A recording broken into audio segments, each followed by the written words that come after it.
What's going on, guys? We're working on a 2003 Toyota Matrix, also known as the Corolla Matrix hatchback wagon. Cute little car. We're just doing a couple little fix-ups and easy stuff on it here.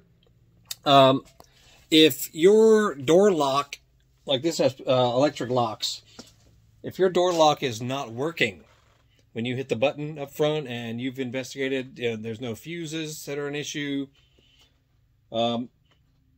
what you're going to have to do is remove this door panel, and you're most likely going to have to replace the actual locking mechanism. Now, you can get this from a junkyard or at your pull apart or any of your local junkyard or used parts online, eBay and that sort of thing. It's really not that difficult, believe it or not, and we'll show you how to do it real quick. All you're going to need is a 10mm socket. You'll also need a Torx. What says this guy? A T30 Torx will be for these guys right here. The 10 will be needed for there's a bolt right down here you'll need to remove. And then just a basic small Phillips head screwdriver for here and here. And the rest of it, you just do it by muscle. We'll show you how to do it. Alright, first thing you do is take your small Phillips head, remove these two screws here and here. There might be a tiny little plastic cover over this one, so you may need a little pick or a small flathead just to get it off of there. Or, to pull it back so you can get your itty bitty screw out.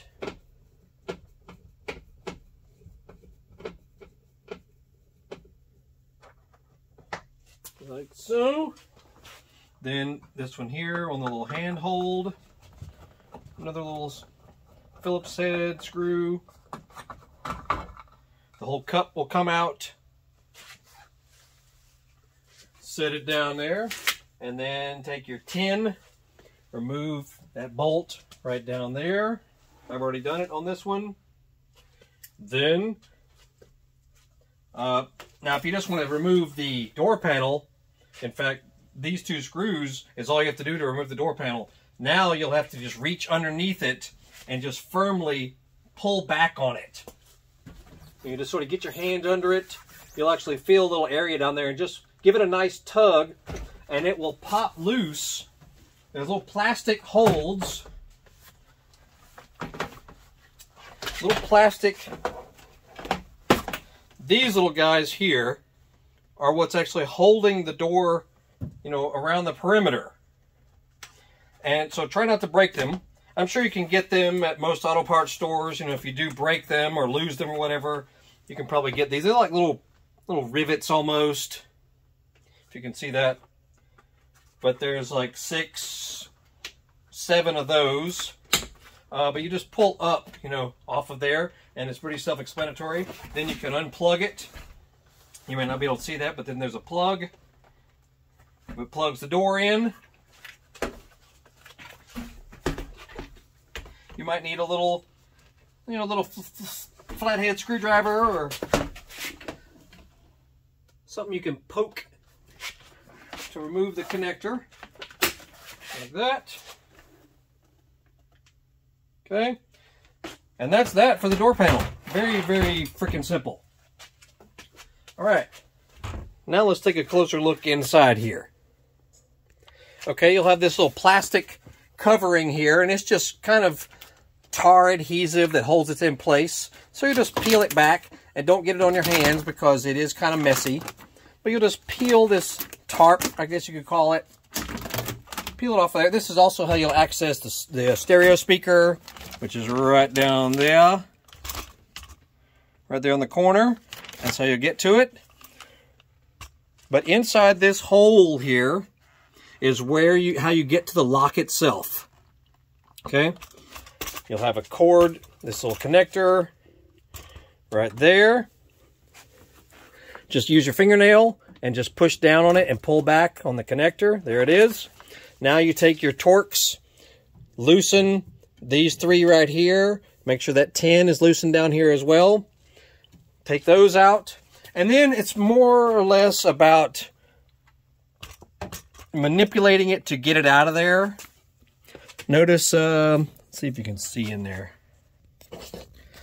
See if you can see inside there. Now these cables also, these cables can be removed from this lock right here. So if you do go to your junkyard, you don't have to get the entire assembly if your lock is not working, unless these cables are broken, which is pretty unlikely. It's probably the module itself, the electric module that's this region back in here, that is the faulty component. Okay, now if you want to pull this off right here, be careful. You'll have to kind of pull that way with it because it kind of slots into the front there. But just pull it off, you know, kind of goes back and out. That'll come off easily. You could also replace that from your junkyard. But see if you can see up in there. I know it's hard to see. The only thing remaining that is even remotely tricky, see that blue rod coming from the top of the door has a slot in it that there's a metal piece of the lock itself that has to just slide up in there.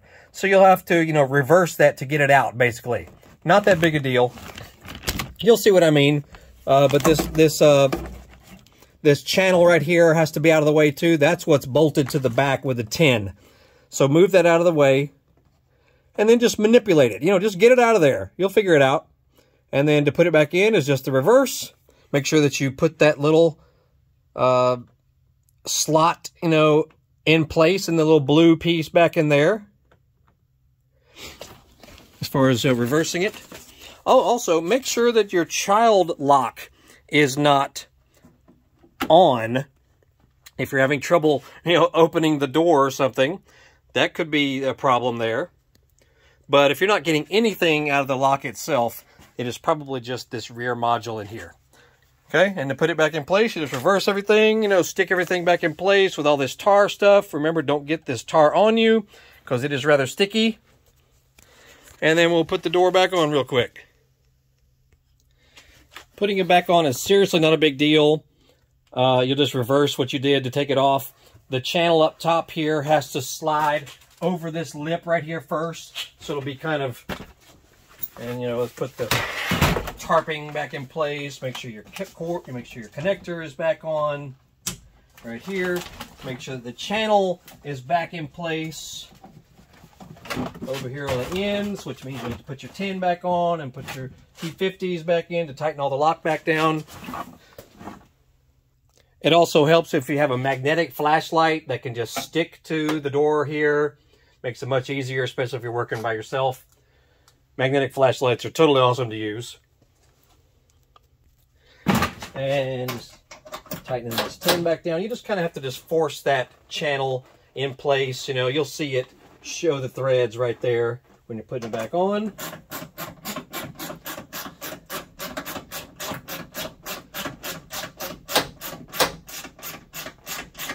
Good and snug.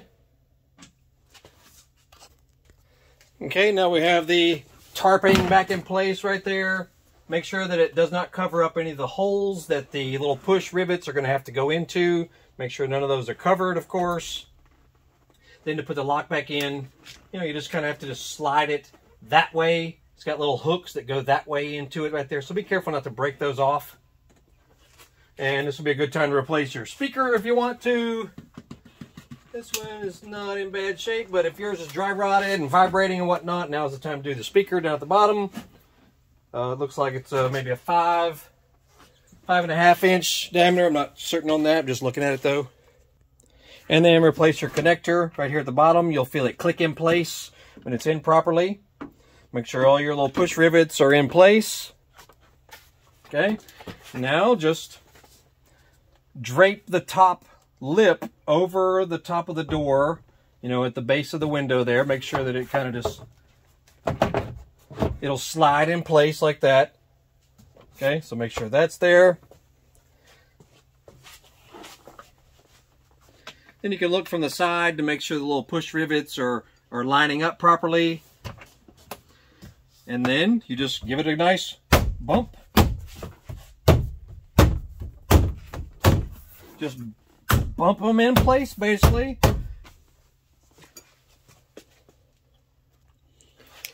Put your Phillips head screws back in place. You want to talk about one of the easiest door panel jobs in history. Nice and snug. Same with this guy here. It lines up only one way, so you can't really mess it up. With your Phillips, tighten it down here on the handhold.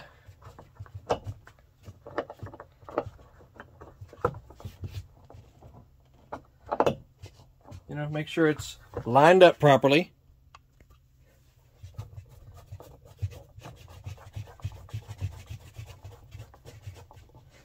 Just good and snug. And then, can I reach it? Probably not. Then let's test it out. What's the lock down there? Yes. This one was not locking or unlocking at all. You had to manually do it, which just means the little electric lock module was dead. Not that big a deal. Not very expensive. And that is that. Great little car. If you're looking for like a student car, a first car, or a second car, or a beater car, or something like that, the Toyota Matrix, also known as the Corolla Matrix, totally awesome little thing. Terrific gas mileage, you know, bulletproof engine, little 1.8 liter, 4-cylinder. It even has, you know, glass hatch as well as full hatch, so you can open it up in 2 different ways. It's a good little car, you know, all there is to it. As you see inside, look at this thing. This is a 2003 model. We haven't even totally cleaned it yet, and it is fantastic. Only 144,000 miles on this little thing, which is nothing, you know, for a 03 Toyota. What I noticed also, the armrests are much better on this generation than the newer one. Like the 09 and 10 generation. This panel, man, the fabric would sag and fall off and all that. It's awful. But, and every one I ever looked at photos of, too, it's always falling off with that generation. But this one, I believe it's 03 to 08. Top notch. I mean, I think they did a better job on this one. This one even is an all-wheel drive model, too. Believe that noise. Even though it has very little horsepower thanks to it. But, yeah, man, great little car. Totally awesome. Very happy with it. And we're just doing some fix-up videos and whatnot on it. So stay tuned to our channel. We always have stuff going on, you know, with cars and motorcycles and dirt bikes and Harley-Davidsons and sport bikes even, motocross bikes, classic cars, lawnmowers, all kind of cool stuff. So if you just surf through our channel, you'll be surprised at all the stuff you'll find. But we're always, you know, if we're doing some kind of do-it-yourself project that we may think will help you, we shoot a video of it real quick. And so make sure you like, subscribe, follow. Check us out on Facebook also. And we have an eBay store selling motorcycle-related specialty items, tools, unique parts, stuff like that. So look for Horsepower House on the internet, and you'll find us all over the place. Anyway, I'm Biker Dave in the 2003 Toyota Matrix. This car is named Petunia. From the previous owner, they named it Petunia. Pretty cute and very befitting. Anyway, that's it. Y'all have a great day. We'll see y'all later.